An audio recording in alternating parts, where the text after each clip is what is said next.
الحمدللہ واحدہ والصلاة والسلام علی من لا نبی بعدی وعلی آلہ وعترتہ وسلالتہ اما بعد فاعوذ باللہ من الشیطان الرجیم بسم اللہ الرحمن الرحیم قال فی القرآن المجید قد جاءکم من اللہ نور وکتاب مبین صدق اللہ مولانا رسولہ النبی الکریم الرؤوف الرحیم الصلاۃ والسلام علیک یا سیدی یا سندی یا رسول اللہ وعلی آلک وصحابک یا حبیب اللہ تو غنی از ہر دو عالم من فقیر تو غنی از ہر دو عالم من فقیر روز محشر عذر ہائے من پذیر در حسابم راہ تو بینی ناگزیر از نگاہ مصطفیٰ بنا بگی ناتداد حمد و ثنا اس مالک کل کے نام وہ جو خالق السماوات والارض ہے۔ جناب اللہ نے مہینے پیدا کیے، خشکیاں پیدا کی، سردیاں پیدا کی، موسم کے ادوار عطا کیے۔ بھائی پاکستان میں رہنے والوں کچھ سالوں سے بہار کا اتنا پتہ نہیں چلا، لیکن اس ربیع الاول میں بہار کا ایسا پتہ چل رہا ہے کہ ہر گلشن کھل کے دنیا کو بتا رہا ہے بہاریں چھوٹی لگتی ہیں ان بہاروں کے سامنے کہ جو بہاریں موسمی ہوتی ہیں۔ ہم تو اس بہار کے عادی ہیں جو بہار آمینہ کے لال کے آنے کی وجہ سے آئی ہے۔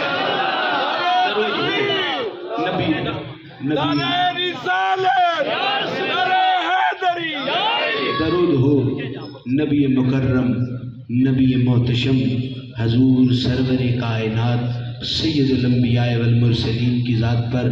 جناب یہ ہماؤں کو چلتا دیکھ کر مجھے پاک زین العابدین کا وہ شعر یاد آ گیا جو انہوں نے بازار شام میں کھڑے ہو کے مدینے کی طرف اشارہ کر کے پڑھا، ان الدیاری حسبا یوم الہرت الحرم بلغ سلامی روزتم فیہ النبی المحترم۔ اے آواز چال تو رہی ہے، پھر بھی رہی ہے، ادھر ادھر جا بھی رہی ہے، لیکن عاجز کا ایک سلام تو لیتی جا۔ اے زین العابدین ادھر سلام لے کے جاؤں، کہاں سلام لے کے جاؤں؟ بلغ سلامی روزتم فیہ النبی المحترم۔